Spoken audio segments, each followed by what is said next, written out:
नमस्कार दोस्तों, welcome to my YouTube channel. आज मैं आप सभी लोगों को हिंदी में मोस्ट इम्पॉर्टेंट टॉपिक बताऊंगी।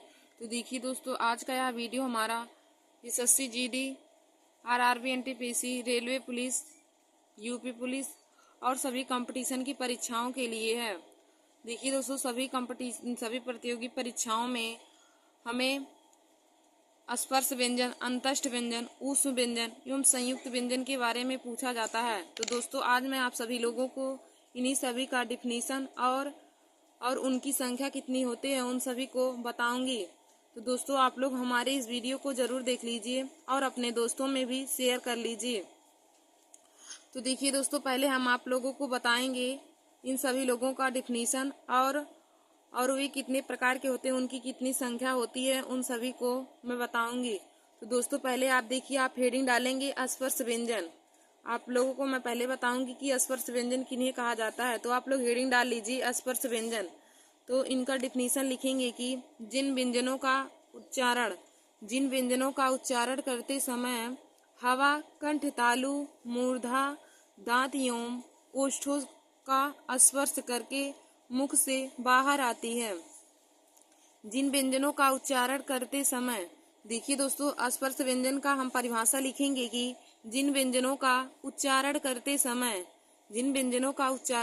समय हवा कंठ तालु, मूर्धा, दांत या ओठों का स्पर्श करके मुख से बाहर आती है, उसे स्पर्श व्यंजन कहते हैं।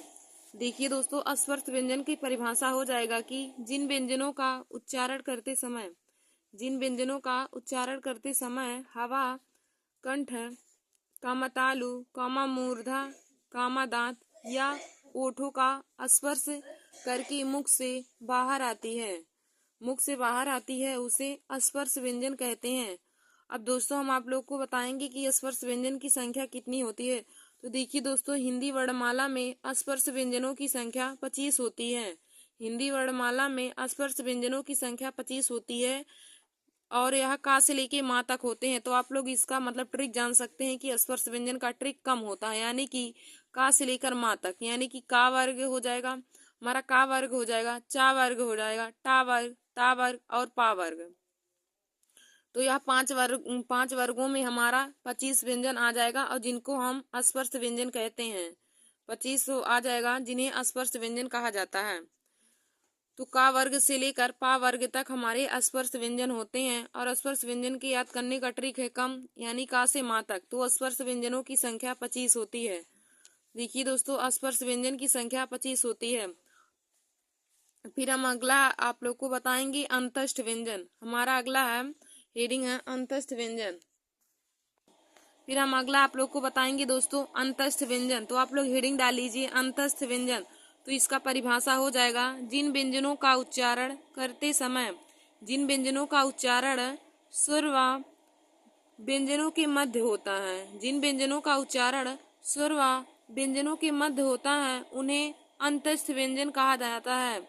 देखिए दोस्तों, अंतस्थ व्यंजन का डिफिनीशन हो जाएगा कि जिन व्यंजनों का उच्चारण स्वर तथा व्यंजनों के मध्य होता है उन्हें अंतस्थ व्यंजन कहते हैं। और हिंदी वर्णमाला में अंतस्थ व्यंजनों की संख्या 4 होती है। देखिए दोस्तों, हिंदी वर्णमाला में अंतस्थ व्यंजनों की संख्या 4 होती है। और अंतस्थ व्यंजन कौन कौन से होते हैं? या, रा, ला और वा। देखिए दोस्तों, अंतस्थ व्यंजन हमारे या है, रा है, ला है और वा है। अंतस्थ व्यंजन की संख्या 4 होती है और जिनमें है चारों हमारे या है, रा, ला और वा। या, रा, ला, वा हमारे अंतस्थ व्यंजन हैं। तो दोस्तों, मैंने आप लोगों को अंतस्थ व्यंजन का परिभाषा बताया कि जिन व्यंजनों का उच्चारण स्वर व व्यंजन के मध्य होता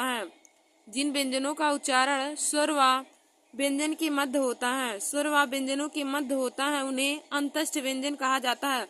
देखिए दोस्तों, अंतस्थ व्यंजन होते हैं जो हमारे बहुत ही अंदर से निकलते हैं, हमारे शरीर में बहुत अंदर से निकलते हैं, तो उन्हें अंतस्थ व्यंजन कहा जाता है। तो अंतस्थ व्यंजन की संख्या 4 हो जाएंगी। यदि आप लोगों से पूछे कि हिंदी वर्णमाला में अंतस्थ व्यंजनों की संख्या कितनी होती है, तो देखिए दोस्तों, हिंदी वर्णमाला में अंतस्थ व्यंजनों की संख्या 4 होती है। और हमारे अंतस्थ व्यंजन कौन कौन से हैं? तो अंतस्थ व्यंजन होते हैं या, रा, ला और वा। या, रा, ला और वा हमारे अंतस्थ व्यंजन हैं। फिर दोस्तों आगे हम आप लोगों को बताएंगे ऊष्म व्यंजन। तो आप लोग हेडिंग डाल लीजिए ऊष्म व्यंजन। ऊष्म व्यंजन, तो इसमें हम आप लोग को डिफिनीशन बताएंगे ऊष्म व्यंजन का। तो आप लोग लिखेंगे कि जिन व्यंजनों का उच्चारण करते समय, जिन व्यंजनों का उच्चारण करते समय हवा मुख में या मुंह में टकराकर ऊष्मा पैदा करती है। जिन व्यंजनों का उच्चारण करते समय हवा मुख में या मुंह में टकराकर ऊष्मा पैदा करती है, उन्हें ऊष्म व्यंजन कहते हैं। देखिए दोस्तों, ऊष्म व्यंजन का परिभाषा हो जाएगा कि जिन व्यंजनों का उच्चारण करते समय, जिन व्यंजनों का उच्चारण करते समय हवा मुंह में टकराकर ऊष्मा पैदा करती है। जिन व्यंजनों का उच्चारण करते समय हवा मुंह में टकराकर ऊष्मा पैदा करती है, उन्हें ऊष्म व्यंजन कहते हैं। देखिए दोस्तों, जब आप किसी भी व्यंजन का उच्चारण करेंगे और उच्चारण करते समय आपके मुख से हवा निकल करके या हवा टकरा करके मुख में हवा टकरा करके ऊष्मा पैदा करेगी, तब उन्हें हम ऊष्म व्यंजन कहते हैं। तो देखिए दोस्तों, ऊष्म व्यंजन की संख्या 4 होती है। ऊष्म व्यंजन की संख्या 4 होती है और चारों ऊष्म व्यंजन कौन कौन से हैं? तो हो जाएगा बड़स सा, खट्टी सा, छोटा सा और हा। बड़स सा, खट्टी सा, छोटा सा और हा हमारे ऊष्म व्यंजन हैं। तो देखिए दोस्तों, ऊष्म व्यंजन की संख्या 4 हो जाएगा और ऊष्म व्यंजन है बड़स सा, खट्टी सा, छोटा सा और हा। बड़स सा, खट्टी सा, छोटा सा, हा हमारे ऊष्म व्यंजन हैं। फिर दोस्तों हमने आप लोगों को देखिए बताया कि ऊष्म व्यंजन का परिभाषा क्या हो जाएगा कि जिन व्यंजनों का उच्चारण करते समय, जिन व्यंजनों का उच्चारण करते समय हवा मुख में टकराकर ऊष्मा पैदा करती हैं, हवा मुख में टकराकर ऊष्मा पैदा करती हैं, उन्हें ऊष्म व्यंजन कहा जाता है। और ऊष्म व्यंजन की संख्या 4 होती हैं। देखिए दोस्तों, ऊष्म व्यंजन की संख्या 4 हो जाती हैं और हमारे ऊष्म व्यंजन कौन कौन से हैं? तो बड़स सा, खट्टी सा, छोटा सा और हा। बड़स सा, खट्टी सा, छोटा सा और हा यह ऊष्म व्यंजन है। अब दोस्तों आगे मैं आप लोगों को बताऊंगी संयुक्त व्यंजन। आगे आप लोग को बताऊंगी संयुक्त व्यंजन। तो आप लोग हेडिंग डाल लीजिए संयुक्त व्यंजन। तो आप लिखेंगे कि दो अलग अलग व्यंजनों के योग से बने, दो अलग अलग व्यंजनों के योग से बने व्यंजनों को संयुक्त व्यंजन कहते हैं। दो अलग अलग व्यंजनों के योग से बने व्यंजनों को संयुक्त व्यंजन कहते हैं।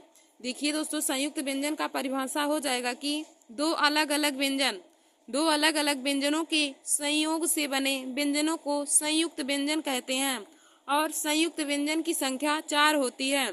देखिए दोस्तों, हिंदी वर्णमाला में संयुक्त व्यंजनों की संख्या 4 होती है और संयुक्त व्यंजन का परिभाषा होता है कि दो अलग अलग व्यंजनों के संयोग से बने व्यंजन को संयुक्त व्यंजन कहते हैं और संयुक्त व्यंजन की संख्या 4 होती है। और संयुक्त व्यंजन हमारे कौन कौन से हो जाएंगे? छत्र, ज्ञ और स्र। तो संयुक्त व्यंजन की संख्या हिंदी वर्णमाला में 4 होती है और हमारे संयुक्त व्यंजन कौन कौन से हैं? तो दोस्तों छत्र हैं, त्र हैं, ज्ञ और स्र। छत्र, त्र, ज्ञ और स्र संयुक्त व्यंजन है। अब देखिए दोस्तों, हम देखेंगे कि संयुक्त व्यंजन हमारे किन किन व्यंजनों के योग से बनते हैं। तो यह बहुत ही इम्पोर्टेंट टॉपिक है। संयुक्त व्यंजन का जो योग होता है उनके बारे में हमें बहुविकल्पी क्वेश्चन में दिया रहता है कि छत्र किन किन व्यंजनों के योग से बनता है या फिर त्र किन किन व्यंजनों के योग से बनता है। तो देखिए दोस्तों, मैं इन लोग को आप लोगों को ऐसा भी बता देती हूँ। तो देखिए दोस्तों, छत्र जो हमारा होता है तो किसके संयोग से बनता है, यानी कि किस व्यंजन के संयोग से बनता है। तो देखिए दोस्तों, जो छत्र है वह आधा का और खट्टी सा के संयोग से बनता है। जो छत्र होता है आधा का और खट्टी सा के संयोग से बनता है। और हमारा जो त्र है वह आधा ता और रा के संयोग से बनता है। जो त्र है वह आधा ता और रा के संयोग से बनता है। फिर हम आगे देखेंगे ज्ञ। तो देखिए दोस्तों, ज्ञ आधा जा प्लस इया के संयोग से बनता है। ज्ञ जो है वह आधा जा प्लस इया के संयोग से बनता है। अब हम आगे देखेंगे स्रा। तो देखिए दोस्तों, स्रा बड़ा सा आधा बड़ा सा और रा के संयोग से स्रा बनता है। जो स्रा है वह आधा बड़ा सा और रा के संयोग से बनता है। तो दोस्तों, मैंने आप लोग को संयुक्त व्यंजन का परिभाषा बताया कि दो अलग अलग व्यंजनों की संयोग से बने व्यंजनों को संयुक्त व्यंजन कहते हैं। दो अलग अलग व्यंजनों की संयोग से बने व्यंजनों को संयुक्त व्यंजन कहते हैं और हिंदी वर्णमाला में संयुक्त व्यंजनों की संख्या 4 होती है। देखिए दोस्तों, एक संयुक्त स्वर भी होता है और एक संयुक्त व्यंजन होता है। तो हिंदी वर्णमाला में संयुक्त व्यंजनों की भी संख्या 4 होती है और संयुक्त स्वरों की भी संख्या 4 होती है। तो संयुक्त व्यंजन हमारे छ, त्र, ज्ञ और स्रा होते हैं और जबकि संयुक्त स्वर ए, ऐ, ओ और औ होते हैं। ध्यान दीजिए दोस्तों आप इस बात पर कि संयुक्त स्वर और संयुक्त व्यंजन हमारे दो टॉपिक हैं। हिंदी वर्णमाला में संयुक्त व्यंजनों की संख्या भी 4 होती है और संयुक्त स्वरों की भी संख्या 4 होती है। तो संयुक्त स्वर हमारे ए, ऐ, ओ, औ होते हैं। तो आप लोग लिख लीजिएगा कि संयुक्त स्वर हमारे 4 होते हैं, ए, ऐ, ओ और औ। और संयुक्त व्यंजनों की भी संख्या 4 होती है। तो संयुक्त व्यंजन हमारे होते हैं छ, त्र, ज्ञ और स्रा। देखिए दोस्तों, संयुक्त व्यंजन होते हैं छ, त्र, ज्ञ और स्रा। तो आशा करती हूँ कि आप लोगों को संयुक्त व्यंजन और संयुक्त स्वर में अंतर पता चल गया होगा।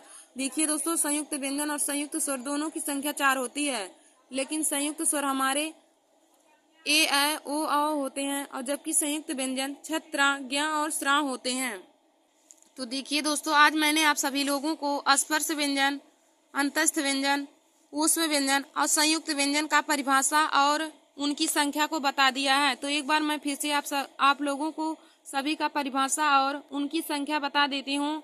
तो आप लोग इसे अपने कॉपी में जरूर नोट कर लीजिएगा, क्योंकि देखिए दोस्तों, हर कंपटीशन की परीक्षा में जिनमें हिंदी आती है उनमें इनसे संबंधित मोस्ट इम्पॉर्टेंट क्वेश्चन पूछे जाते हैं और बहुत से लोग इन्हीं सभी क्वेश्चन में फंस जाते हैं। तो दोस्तों आप लोग हमारे इस वीडियो को जरूर देख लीजिए और अपने दोस्तों में भी शेयर कर लीजिएगा। तो दोस्तों पहले आप लोग हेडिंग डालेंगे स्पर्श व्यंजन। आप लोग हेडिंग डाल लीजिए स्पर्श व्यंजन। तो स्पर्श व्यंजन का परिभाषा हो जाएगा कि जिन व्यंजनों का उच्चारण करते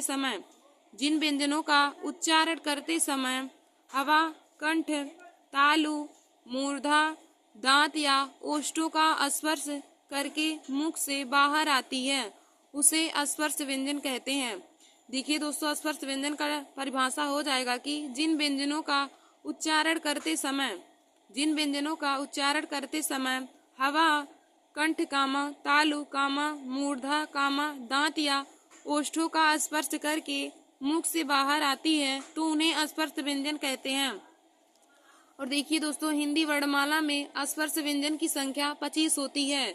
हिंदी वर्णमाला में स्पर्श व्यंजन की संख्या 25 होती है और हमारे स्पर्श व्यंजन का से लेकर माँ तक होते हैं। तो कम इसका ट्रिक है। स्पर्श व्यंजन को याद करने का ट्रिक दोस्तों आप लोग कम लिख लीजिएगा। कम यानी कि का से लेकर माँ तक हमारे जितने भी वर्ड आते हैं वह सभी स्पर्श व्यंजन होते हैं। हमारे देखिए दोस्तों, कम में हमारे कौन कौन से वर्ग आ जाएंगे। स्पर्श व्यंजन की संख्या में का वर्ग आ जाएगा, चा वर्ग आ जाएगा, टा वर्ग आ जाएगा और पा वर्ग। का वर्ग, चा वर्ग, टा वर्ग, ता वर्ग और पा वर्ग, यह सभी 5 वर्ग हमारे स्पर्श व्यंजन की श्रेणी में आते हैं। इन सभी वर्गों को यानी कि 5 वर्गों को स्पर्श व्यंजन कहा जाता है। अब दोस्तों आगे हम आप लोगों को अंतस्थ व्यंजन के बारे में बताएंगे। तो आप लोग हेडिंग डाल लीजिए अंतस्थ व्यंजन। तो इसमें लिखेंगे अंतस्थ व्यंजन का परिभाषा हो जाएगा कि जिन व्यंजनों का उच्चारण स्वर व व्यंजनों के मध्य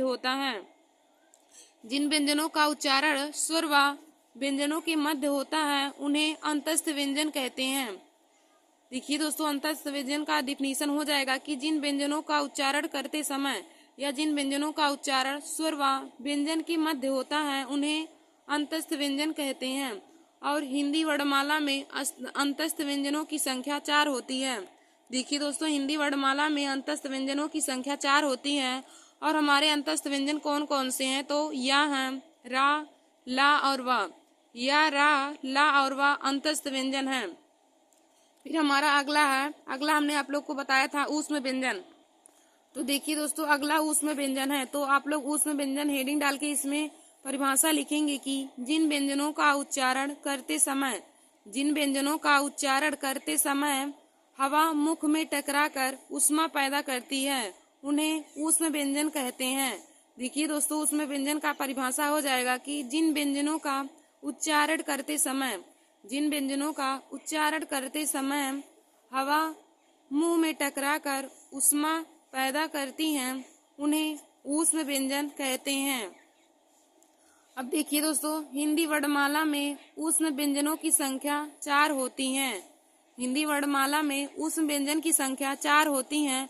तो ऊष्म व्यंजन की संख्या 4 होती हैं तो हमारे कौन कौन से ऊष्म व्यंजन होते हैं। तो देखिए दोस्तों, बड़ा सा, खट्टी सा, छोटा सा और हा। बड़ा सा, खट्टी सा, छोटा सा और हा, यह हमारे ऊष्म व्यंजन है। तो ऊष्म व्यंजन की संख्या 4 होती है। फिर हम आगे देखेंगे संयुक्त व्यंजन। तो दोस्तों आप लोग हेडिंग डाल लीजिए संयुक्त व्यंजन। इसमें लिखेंगे कि दो अलग अलग व्यंजनों के योग से बने, दो अलग अलग व्यंजनों के योग से बने व्यंजनों को संयुक्त व्यंजन कहते हैं। दो अलग अलग व्यंजनों के संयोग से बने व्यंजन को संयुक्त व्यंजन कहते हैं। संयुक्त व्यंजन की संख्या 4 होती है। तो देखिए दोस्तों, संयुक्त व्यंजन की संख्या 4 होती है। हिंदी वर्णमाला में संयुक्त व्यंजनों की संख्या 4 होती है। हमारे संयुक्त व्यंजन होते हैं छत्र, ज्ञ और श्रा। छत्र, ज्ञ और श्रा। अब देखिए दोस्तों, हम आप लोग को बताएंगे कि संयुक्त व्यंजन किन दो व्यंजनों के संयोग से बनते हैं। तो देखिए दोस्तों, जो हमारा छत्र होता है वह आधा का और खट्टी सा के संयोग से बनता है। छत्र जो होता है वह आधा का और खट्टी सा के संयोग से बनता है। और जो त्रा होता है वह आधा ता प्लस रा के संयोग से बनता है। और जो ज्ञ है वह आधा जा प्लस इया के संयोग से बनता है। जो ज्ञ होता है वह आधा जा और इया के संयोग से बनता है। फिर देखिए दोस्तों, जो स्रा होता है वह आधा बड़स्सा और रा के संयोग से बनता है। जो स्रा होता है आधा बड़स्सा और रा के संयोग से बनता है। तो दोस्तों, हमने आप लोग को बताया कि संयुक्त व्यंजनों की संख्या हिंदी वर्णमाला में 4 होती है। और देखिए दोस्तों, एक होता है कि संयुक्त या संयुक्त व्यंजन है और एक संयुक्त स्वर भी होता है। तो संयुक्त स्वरों की भी संख्या 4 होती है और हमारे संयुक्त स्वर ए, ऐ, ओ, औ होते हैं। तो दोस्तों, आप लोग संयुक्त स्वर को भी अपने कॉपी में नोट कर लीजिएगा कि संयुक्त स्वरों की संख्या 4 होती है, जो होते हैं ए, ऐ, ओ और औ। तो देखिए दोस्तों, संयुक्त स्वर का भी वही परिभाषा हो जाएगा कि दो अलग अलग स्वरों के। देखिए, संयुक्त व्यंजन में होता है कि दो अलग अलग व्यंजनों के संयोग से बने व्यंजन को संयुक्त व्यंजन कहते हैं। और संयुक्त स्वर का परिभाषा हो जाएगा कि दो अलग अलग स्वरों के संयोग से बने स्वरों को संयुक्त स्वर कहते हैं। और संयुक्त स्वरों की भी संख्या हिंदी वर्णमाला में 4 होती है। तो संयुक्त स्वर होते हैं ए, ऐ, ओ और औ। तो देखिए दोस्तों, आप लोग इम्पोर्टेंट टॉपिक में लिख लीजिएगा कि स्पर्श व्यंजनों की संख्या।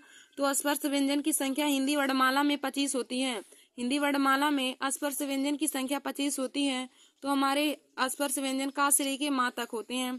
फिर आप लोग दूसरा लिख लीजिएगा कि अंतस्थ व्यंजन। फिर देखिए दोस्तों, अंतस्थ व्यंजन। तो अंतस्थ व्यंजन की संख्या हिंदी वर्णमाला में 4 होती है। हमारे अंतस्थ व्यंजन होते हैं या, रा, ला और वा। और देखिए दोस्तों, हमारा तीसरा था कि ऊष्म व्यंजन। तो हिंदी वर्णमाला में ऊष्म व्यंजन की भी संख्या 4 होती है। हिंदी वर्णमाला में ऊष्म व्यंजन की भी संख्या 4 होती है। और ऊष्म व्यंजन हमारे कौन कौन से होते हैं? तो बड़ा सा, खट्टी सा, छोटा सा और हाँ, ऊष्म व्यंजन होते हैं। फिर दोस्तों, हमने आप लोग को अगला बताया कि संयुक्त व्यंजन। तो हिंदी वर्णमाला में संयुक्त व्यंजन की संख्या 4 होती है। और संयुक्त व्यंजन हमारे होते हैं छत्र, ज्ञ और श्रा। और देखिए दोस्तों, हमने आप लोग को बताया संयुक्त स्वर। तो आप लोग संयुक्त स्वर भी लिख लीजिएगा अपने कॉपी में। तो संयुक्त स्वर हमारे ए, ऐ, ओ और औ होते हैं। संयुक्त स्वर ए, ऐ, ओ, औ होते हैं। और संयुक्त व्यंजन छत्र, ज्ञ और श्रा होते हैं। तो देखिए दोस्तों, छत्र जो हमारा होता है वह आधा का और खट्टी सा के संयोग से बनता है। जो त्रा है आधा ता प्लस रा के संयोग से बनता है। और जो ज्ञ है वह आधा जा प्लस इया के संयोग से बनता है। और जो श्रा है वह आधा बड़स्सा और रा के संयोग से बनता है। तो देखिए दोस्तों, आज हमने आप लोगों को स्पर्श व्यंजन, अंतस्थ व्यंजन, ऊष्म व्यंजन और संयुक्त व्यंजन के बारे में बहुत ही अच्छे तरीके से बता दिया। और इनकी परिभाषा के साथ साथ इनकी संख्या को भी बता दिया कि कौन कौन से हमारे अंतस्थ व्यंजन होते हैं, ऊष्म व्यंजन, संयुक्त व्यंजन और हमारे संयुक्त स्वर होते हैं। तो आप लोग इन्हें अपनी कॉपी में नोट कर लीजिएगा।